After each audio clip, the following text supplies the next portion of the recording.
नारा संचार के ज्योतिष संवाद कार्यक्रम में आप सबका स्वागत है और दोस्तों अनिल जैन का प्यार भरा नमस्कार। दोस्तों, आने वाले समय में कुछ ज्योतिषीय घटनाएं होने वाली हैं और उन्हीं के बारे में आज हम थोड़ा बात करेंगे, क्योंकि उनका हमारा संबंध हमारे जीवन से बहुत ज्यादा है। सबसे पहले तो अभी जो 29 जून है उसमें कहेंगे कि देव शयन एकादशी की शुरुआत हो रही है और 23 नवंबर को देव प्रबोधिनी एकादशी होगी।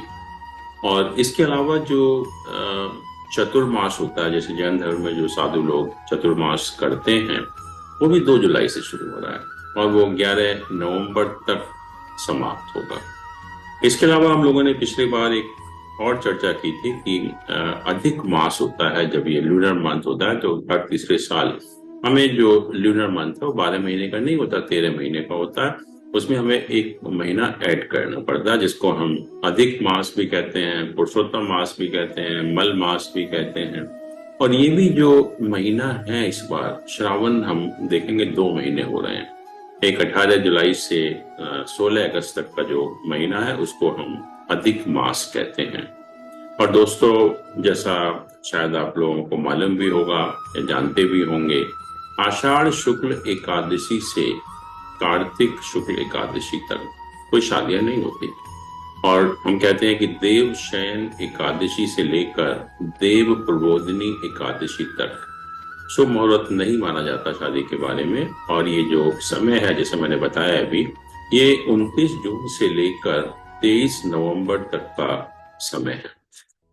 और हम लोग, जहां तक हमारा माइथोलॉजी का सवाल है, वो कहते हैं कि जो आपने सुना होगा उत्तरायण और दक्षिणायन के बारे में, जब सूर्य जो है मकर राशि में एंटर करता है और जब तक वो मिथुन राशि में रहता है, तो 6 महीने के समय को हम उत्तरायण कहते हैं। और बाकी जब समय कर्क राशि से लेकर धनु राशि तक जब सूर्य का संक्रमण होता है, उसको हम दक्षिणायन कहते हैं। आपने देखा भी होगा, जब महाभारत सीरियल देखा होगा, कि भीष्म पितामह बाणों की सैया पर लेटे हुए हैं और उनको अपनी इच्छानुसार प्राण त्याग करने का वरदान था। और लोगों ने पूछा, कितना कष्ट आप क्यों झेल रहे हैं, आप प्राण त्याग क्यों नहीं कर रहे? तो उन्होंने क्या कहा था? उन्होंने कहा था कि मैं उत्तरायण का इंतजार कर रहा हूँ।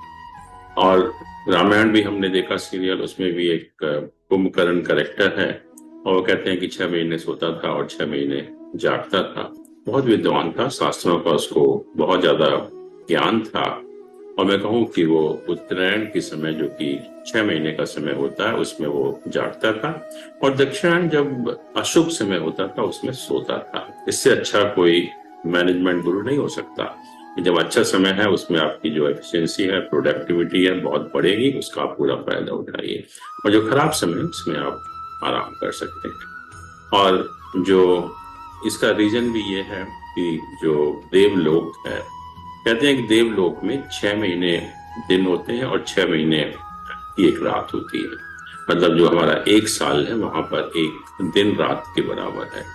और ये जो दिन की शुरुआत होती है, ये मकर संक्रांति के दिन, या सूर्य जब मकर राशि में प्रवेश करता है, या 14 जनवरी के आसपास, उस समय जो है ये वहां दिन की शुरुआत होती है। और ये दिन जो है करीब 15 जुलाई तक रहता है और उसके बाद जो है फिर वहां पर रात हो जाती है।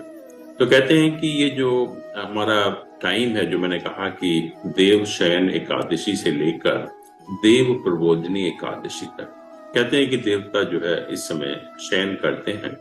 और क्योंकि देवता शयन कर रहे हैं, तो हम अगर शादी वगैरह करेंगे या कोई भी शुभ काम करेंगे तो हमें उनका आशीर्वाद देंगे, ये जनरली कहा जाता है।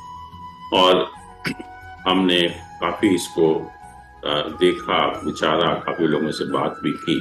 और जो मेरा 40 साल का एक्सपीरियंस है इस विषय के बारे में, इस ज्ञान के बारे में, मैंने देखा कि कोई ज्योतिषी कारण नहीं है।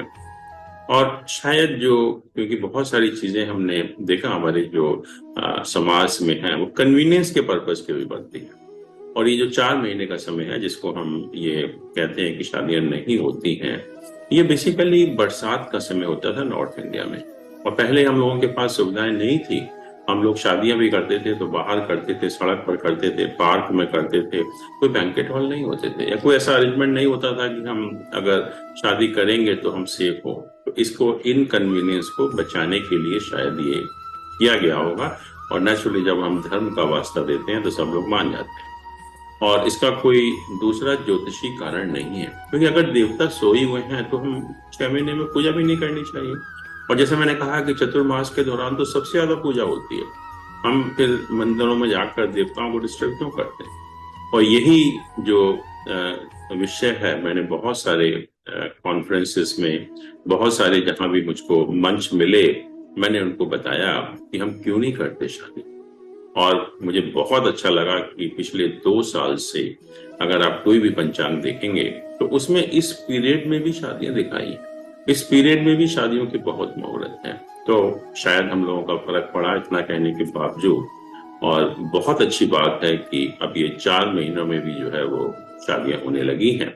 और जरूरी भी है कि शायद हमें पता नहीं है कि हमारी जो मैरिज इंडस्ट्री है उसका साइज क्या है।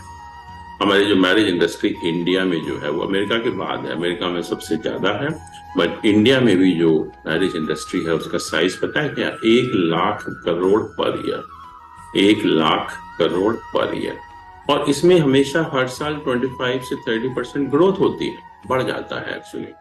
और भारत में 1 करोड़ से ज्यादा शादी होती है एक साल में। इसका अर्थ ये हुआ कि करीब 30,000 शादियां एक दिन में, एवरेज अगर हम लगाएं औसतन तौर पर, तो 30,000 शादियां एक दिन में। तो इतना बड़ा जो मैरिज इंडस्ट्री है उसको हमने 4 महीने तो शांत कर दिया, कोई एक्टिविटी नहीं है और सब लोग बेकार बैठे रहते हैं। ऐसे ही और भी कई सारी चीजें हैं कि जब कहते हैं कि जब सूर्य जो है वो धनु राशि में होता है, या सूर्य जो है सूर्य जब इसमें 15 मार्च से 15 अप्रैल तक होता है, तभी भी मतलब मीन राशि में होता है, तभी भी शादी नहीं। तो इसका अर्थ ये हुआ कि 6 महीने तो हमने बिल्कुल ही खत्म कर दिए और कहा कि 6 महीने में शादी नहीं करेंगे, और उसका भी कोई रीजन नहीं है, वो भी हम लोग कभी डिस्कस करेंगे। तो अगर हम, इतना बड़ी इंडस्ट्री है और इसको हम स्प्रेड ओवर करेंगे पूरे साल में, तो इसमें सभी का फायदा है, सभी को एम्प्लॉयमेंट मिलेगा। और हमारी जो शादियां का जो एकदम से जमघट लग जाता है, किसी किसी दिन बहुत ज्यादा शादियां हो जाती है, तो उससे भी जो इनकन्वीनियंस होती है उससे भी हम अपने आप को बचा सकते हैं। तो दोस्तों, एक तो मैं आपको यही बताना चाहूंगा कि बहुत एक अच्छा लगा जब ये 4 महीने जो देवशयन एकादशी से देव प्रबोधनी एकादशी तक, 2 साल पहले पंचांग में कोई मुहूर्त नहीं दिखाए जाते थे, लेकिन अब आप कोई भी पंचांग देखेंगे तो उसमें भी इन दिनों में भी शादी के बारे में बताया गया है। और इसके अतिरिक्त भी, जैसे मैंने कहा कि जब सूर्य धनु राशि में होता है, मीन राशि में होता है, तभी भी शादी नहीं करते। और जनरली ये एक आर्गुमेंट किया जाता है किसी भी ज्योतिषियों के द्वारा कि सूर्य कंबस्ट हो जाता है, अस्त हो जाता है। नहीं, सूर्य अस्त कैसे होगा जब धनु राशि है, मीन? सूर्य तो उसकी फ्रेंडली राशि है, तो वो भी आर्गुमेंट ठीक नहीं है। बट वो भी, क्योंकि जो हमारा 15 दिसंबर से 15 जनवरी तक का जो समय है वो नॉर्थ इंडिया में बहुत कड़ाके की सर्दी पड़ती है, और कड़ाके की सर्दी में पहले कोई अरेंजमेंट नहीं था शादी करने का। और जहां तक 15 मार्च से 15 अप्रैल तक का सवाल है, उस समय फसल काटने का समय होता है। और फसल काटना, इंडिया जो है बेसिकली एग्रीकल्चर बेस्ड कंट्री था, और ज्यादातर लोग हमारे एग्रीकल्चर में इन्वॉल्व थे। उस टाइम अगर हम कोई इस टाइप का काम करेंगे तो हमारी फसल को नुकसान होगा, हमारा माइंड डाइवर्ट होगा, जो हमें काम करना चाहिए वो नहीं कर पाएंगे। तो ये, क्योंकि हम जितने भी हमारे हिंदू धर्म के लोग हैं वो सब के सब मुहूर्त पर विश्वास करते हैं, बिना मुहूर्त के शादी भी नहीं करते। तो अच्छी बात है अगर हम पूरे इस मैरिज इंडस्ट्री को, जो इतना बड़ा साइज है, अगर हम पूरे ईयर में उसको स्प्रेड ओवर कर पाएंगे। क्योंकि जैसे हमने देखा कि दूसरे धर्मों में तो कन्वीनियंस के बेसिस पर मुहूर्त नहीं देखते, कन्वीनियंस के बेसिस पर शादी करते हैं। जैसे सिख धर्म है, वहां संडे के दिन हम शादी करते हैं, और बहुत अच्छा डिसीजन है वो भी, क्योंकि संडे के दिन जो है उसका जो रूलर है वो सन होता है, सूर्य होता है। और दिन के टाइम जब वहां शादी की जाती है, सूर्य सबसे ज्यादा बलवान होता है। और सूर्य को हमने राजा कहा, तो राजा अगर हमारे फेवर में है तो कोई हमारा क्या बिगाड़ सकता है। तो मैं कहता हूँ कि बहुत एक इंटेलिजेंट डिसीजन है उनका।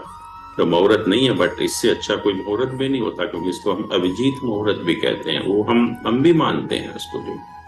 तो हम कुछ चीजें जो सिद्धांत हैं ज्योतिष के, वो कन्वीनियंस के बेसिस पर हैं, कुछ हमारे मुहूर्त के बेसिस पर हैं। और इस प्रोग्राम का उद्देश्य यही है कि जो हमारी गलत धारणाएं हैं ज्योतिष के बारे में, उसके बारे में क्लैरिफिकेशन देना। तो दोस्तों, आज हमने बात की, जो ये 4 महीने का समय हम शादी नहीं करते थे या कोई भी शुभ काम नहीं करते थे, ऐसा कोई रीजन नहीं है। और अब तो पंचांगों में भी दिखाया गया है उस डेट के बारे में, तो आप आराम से शादी इस पीरियड में भी कर सकते हैं। तो दोस्तों, फिर अगले हफ्ता फिर हम लोग किसी नए विषय के साथ आपके सामने उपस्थित होंगे। तब तक के लिए धन्यवाद, नमस्कार।